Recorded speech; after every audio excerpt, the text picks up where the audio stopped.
This is a Hot Pie Original.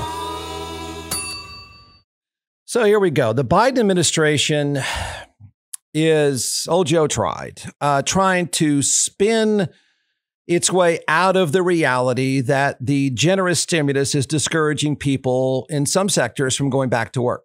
So in this day and age of spend and spend more to win votes, which is the most important part of this, of course, you spend to win votes.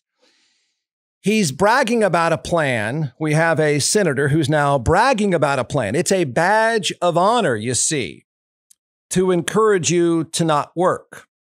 Think, if you can, for just a minute. Go back to 1975 and say, what in the world could a politician in 2021 do to pitch 1975? I guess we should have seen this coming. The template was already set up. The spend, give out your neighbor's money. It's in full motion. So you should be offended by this, men and women alike, but certainly women should be really offended by this. I would think that you're offended by this.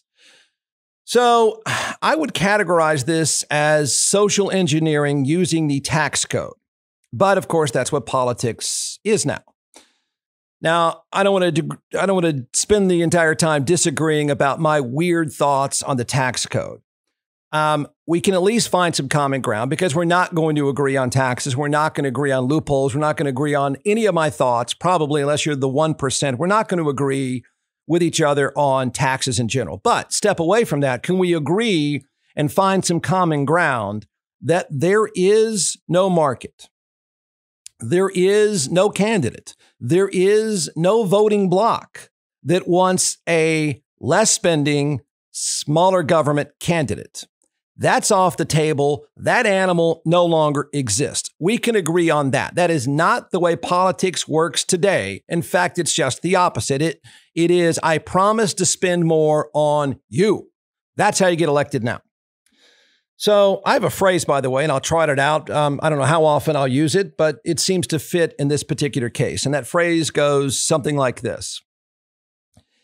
It's the mindset of today. It's the mindset of politicians today because it's the mindset of voters today. Equal opportunity for all, special privileges for me. So think in those terms because that's how voters work. And that's certainly how politicians are going to operate.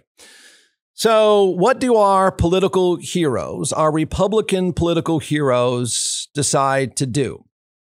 I would say that if you can afford not to work and you choose not to work, and that's an option for you, good for you. Do what's best for you. I would also say, though, for most people, male or female, young or old, I think it's fair to say, and we should probably live by this rule, that you have an obligation to work. That's not a terrible thing.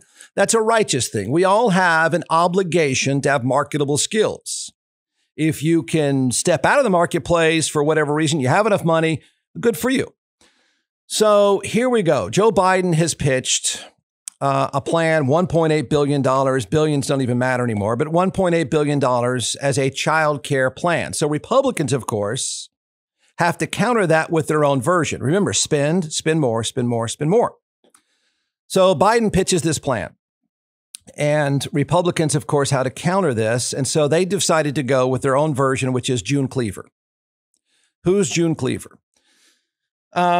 June Cleaver is Wally and Beaver's mom.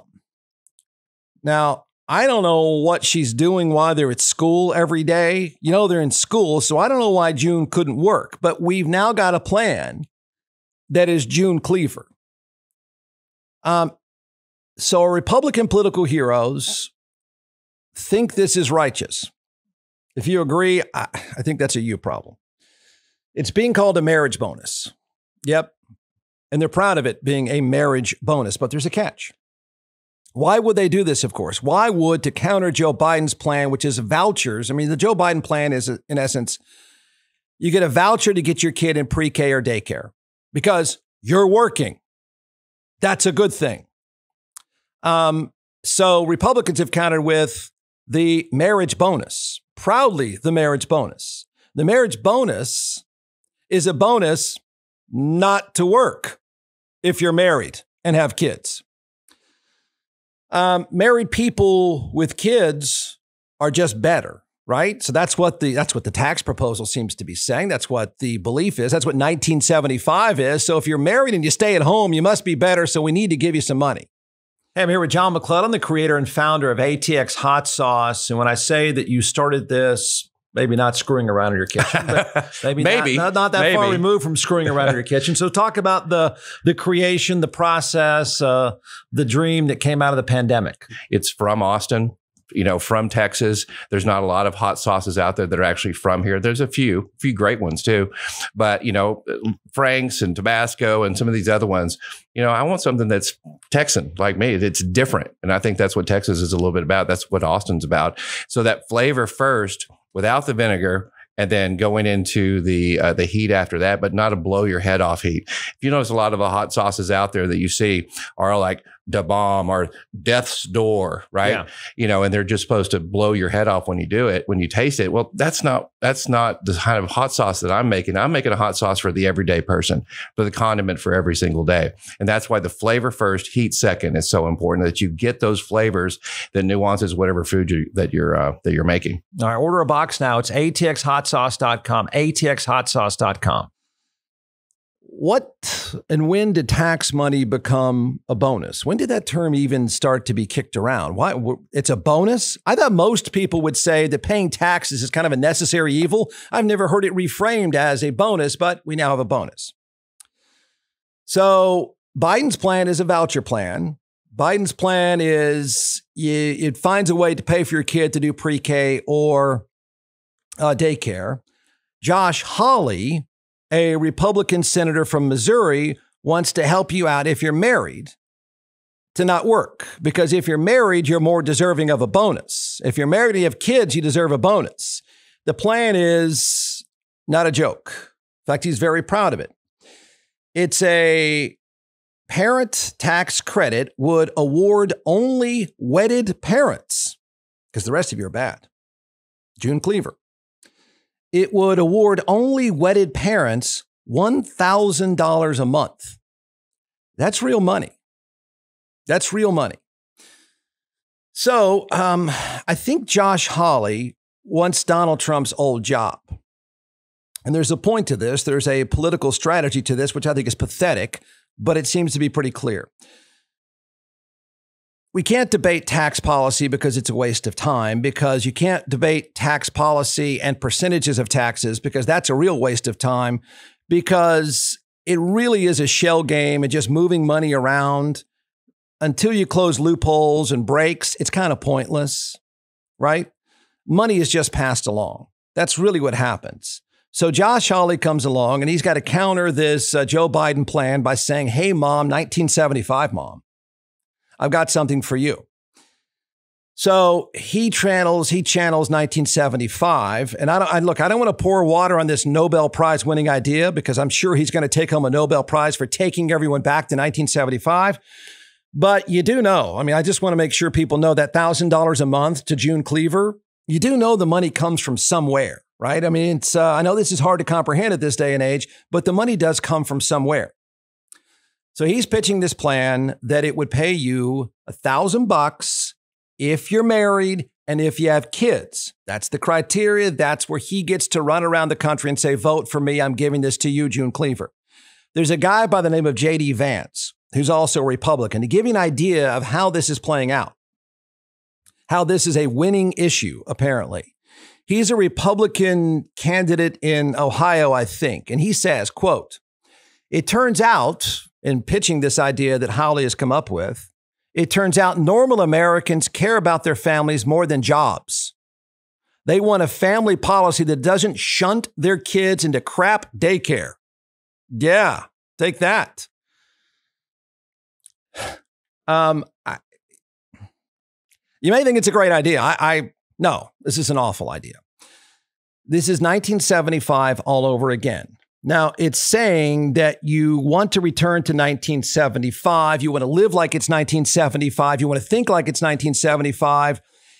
And it's going to encourage you to do so, Mom, because I want your vote. That's what this is. That's what this is. I'm going to throw you your neighbor's money because that's the way things work now in politics. I'm going to take from your neighbor and give to you because I need your vote. In this particular case, I'm going to take from your neighbor and give to you because I need to treat you like it's 1975 and I need you to brag about it's 1975.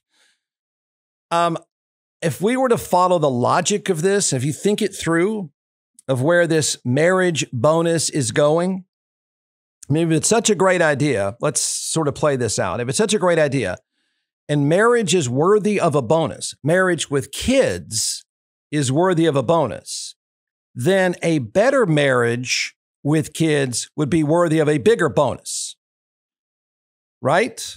So you should get a bigger bonus the longer you've been married. Another bonus would be, because I'm just going to keep playing this out because you should be rewarded for marriage, I'm going to play this out. So if you don't cheat on your spouse, you should get a really big bonus. You don't go to a strip club, you should really get a big bonus. If you have a great marriage, you should have good marriage must be worth more. We're quantifying marriage. The better it is, the more you should pay. I'm the 1%. I know that's a fair tax system. I don't even know if I'm 1% anymore. A fair tax system has no regard for social engineering. Okay? How your neighbor lives doesn't freaking matter. Married or not married, kids or no kids. How is that tax policy? A system with no loopholes, no breaks. The tax rate's just a number and that's what you pay, right? Now that would be fair if we want to talk about fairness, but we're not talking about fairness. We're talking about buying your vote. The crazy part of this is it's trying to buy your vote by acting like it's 1975 and taking somebody else's money to pay you like it's 1975 and treat you like it's 1975. I'm not even sure it's 75. It may be 55. Here's another bizarre thought. Really, really an outlier. How about if marriage is none of the government's business?